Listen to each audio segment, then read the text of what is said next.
যখন একজন সাহাবী রোজা অবস্থায় তার স্ত্রীর সাথে সহবাস করলেন এবং ভয়ে নবী সাল্লাল্লাহু আলাইহি ওয়াসাল্লামের কাছে ছুটে গেলেন, ঘটনাটি ছিল রমজান মাসে। এক সাহাবী অত্যন্ত দুঃখ ও হতাশা নিয়ে মসজিদে নববীতে এসেছিলেন। তিনি চিৎকার করে বললেন, হে আল্লাহর রাসূল, আমি ধ্বংস হয়ে গেছি।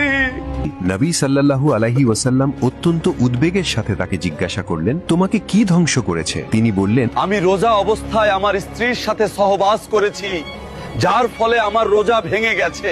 নবী সাল্লাল্লাহু আলাইহি ওয়াসাল্লাম তাকে শরীয়ত অনুসারে তার পাপের কাফফারা দিতে বললেন। নবী সাল্লাল্লাহু আলাইহি ওয়াসাল্লাম জিজ্ঞাসা করলেন, তোমার কি কোনো দাস আছে যাদেরকে তুমি মুক্ত করতে পারো? তিনি কোনো উত্তর দিলেন না। নবী সাল্লাল্লাহু আলাইহি ওয়াসাল্লাম জিজ্ঞাসা করলেন, তুমি কি টানা 2 মাস রোজা রাখতে পারো? তিনি উত্তর দিলেন, হে আল্লাহর রাসূল, আমার মধ্যে যথেষ্ট সাহস নেই, এই একটি রোজা রাখতে গিয়েই আমার এই ভুল হয়েছে। নবী সাল্লাল্লাহু আলাইহি ওয়াসাল্লাম জিজ্ঞাসা করলেন, তুমি কি 60 জন মিসকিনকে খাওয়াতে পারো? তিনি অসহায়ভাবে উত্তর দিলেন, হে আল্লাহর রাসূল, আমার কাছে কিছুই নেই। তিনি চুপ করে রইলেন। ইতিমধ্যে কোথাও থেকে তার কাছে এক বিশাল ঝুড়ি খেজুর আনা হলো। তিনি লোকটিকে ডেকে বললেন, এটা নাও এবং দান করে দাও, যাতে তোমার কাফফারা পূরণ হয়ে যায়। লোকটি অবাক হয়ে বলল, হে আল্লাহর রাসূল, আমি কি আমার চেয়ে দরিদ্র কাউকে দান করব? আল্লাহর কসম, মদিনার এই 2 পাহাড়ের মাঝখানে আমার চেয়ে দরিদ্র ও অভাবী আর কোনো পরিবার নেই। এই কথা শুনে বিশ্বজগতের রহমত সাল্লাল্লাহু আলাইহি ওয়াসাল্লাম এত হাসলেন যে তার দাঁত মোবারক দৃশ্যমান হয়ে গেল। তিনি বললেন, ঠিক আছে, তাহলে যাও, তোমার পরিবারকে এটি খাওয়াও। অর্থাৎ আল্লাহ তাদের তাওবা কবুল করলেন